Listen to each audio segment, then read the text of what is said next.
Hello again, everybody. Shane Carter here, Hampshire Capital, along again with my friend and business associate, Eddie Austin, the VP of our investor relations here at Hampshire Capital. And today we're gonna change topics a little bit. We're just gonna talk a little bit about mindset. Eddie and I are both big mindset guys. We believe it's the genesis of everything great that happens in your life, personally, professionally, and otherwise. And as an organization, we absolutely believe in the power of mindset. So yeah, Eddie, why don't you kick us off? What is our mindset topic of the week here? So, I want to back to the very beginning of understanding what being an entrepreneur really meant to me. And I had a gentleman that we were building a large sculpture for, and he was invested in a lot of real estate. I really looked up to him. He was a mentor. And with that, he asked me one of the questions that left me with the longest 45-minute ride home that I've ever had. And so we sit down, we're asking, he's like, Eddie, I know you do a lot of things. You got a day job, you got your own company, and you're doing these things. I think it's great, but I think you're leaving a lot on the table. And I said, okay, so help me out. And he said, well, can you imagine what Eddie Austin would be capable of if he didn't have a job? Well, we all ask ourselves the question, what are we capable of at the job? The running joke, you're at work and you look up the clock. You're like, what would I be doing right now if I didn't have a job? Or if you weren't doing X, what would you be able to get done? So when he asked me that question, it's almost like I gave myself permission to not have a job and to pursue other ventures that gave me my time back to work on things that was more important to me, because it gave me time to work on my purpose to help other people do things, employ people, invest with other people, give my time to other people where normally I wouldn't. So for me, I guess that was my take on giving myself permission that I could leave a day job and I could be an entrepreneur. Because before, I had always joked about it.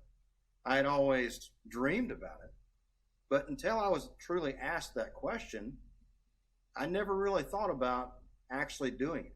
It never really activated my mind to say, okay, I should do this. What am I capable of? Got me to ask my own question. Look in the mirror and say, what are you capable of? I love it. Same here, man. That very similar story. I've been self-employed, for 2 decades plus now, and entrepreneurs started businesses, and they were successful, but I was always at a bit of a ceiling, right? And I had my small multifamily holdings, and I had my business income. Everything was fine, but I always felt like there was something more. There has to be something more, right? And it wasn't until I came, same concept, right? Until I gave myself permission was when I really actually took off spiritually, business-wise, and really as a person that can really affect the world in a positive way, was when I just granted myself permission, when I finally realized nobody was going to do it for me. Nobody was going to come stand before me and say, aha, Shane, you have now reached this moment in life, and I now anoint you worthy. You may now proceed with going to the next level and becoming all that you can be. No one was going to do that for me. I had to anoint myself worthy, and I sort of did that. It wasn't a formal ceremony, but I did it, and I said, you know what, you're worthy. You can go out and do this. Right. Nothing's holding you back but you, man. Go. And that's when everything really took off. It's just a mindset shackle that needs to be released.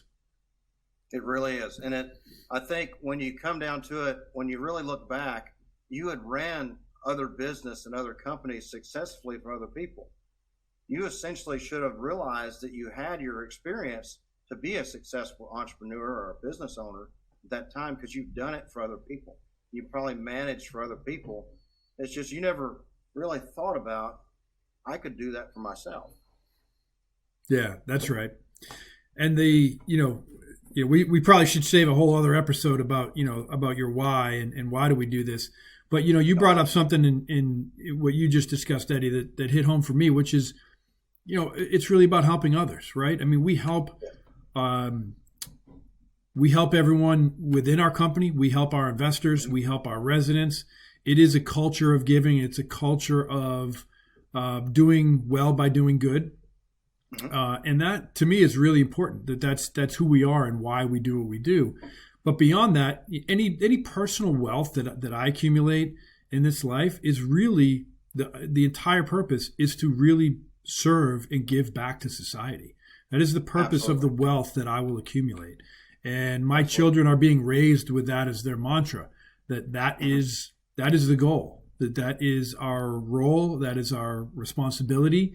And we are to be giving back and helping and improving society in every way that we can, right? And that's a big, big mission.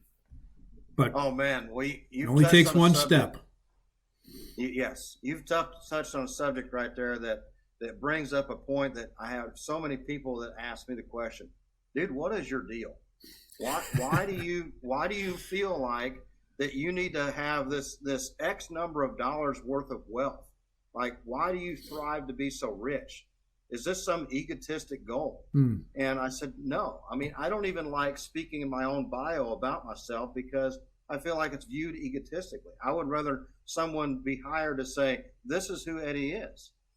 But for me, I realized that, yeah, I probably worked 80 to 100 hours a week. I made 6 figures plus a year in almost every job I worked. But how much was left on the table that I could truly give away?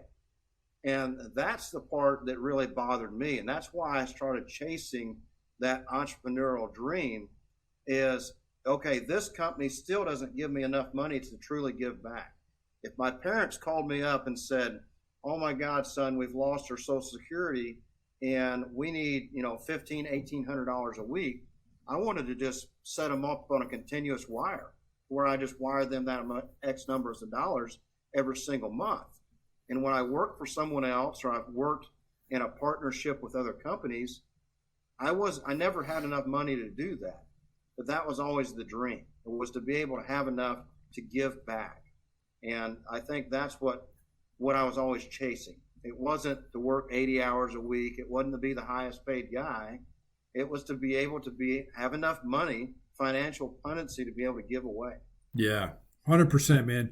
And one of the phrases that I like is that giving is a muscle, right? You gotta exercise it, right? Just like other exercises. Here we sit, January 23.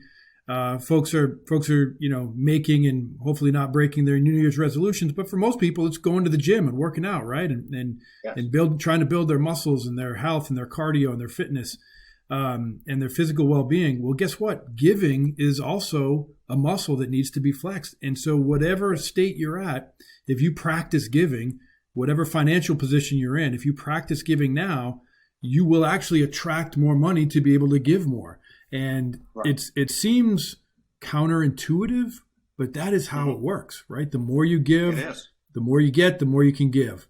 And then that is a positive loop cycle that just continues to repeat on itself. Oh, absolutely. I couldn't agree more.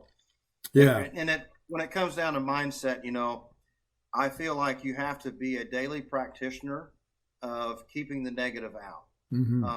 And keeping the positive in to exercise your mind to think in a positive fashion.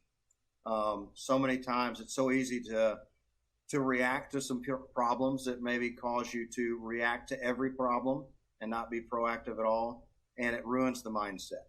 And sometimes you have to be downright rude to say, you know what, I'm not going to accept this negative thought process right now. That's right. I'm just not going to do that. I will find a positive outcome and I will get back to you. Mm-hmm. That's exactly right. That's powerful. Well, Eddie, we got to wrap this one up, but I'm really glad that you gave yourself permission and that you're a part of our organization and doing the amazing things that you do. I really appreciate it. Same to you, my friend. All right. We'll see you on the next one. Yep.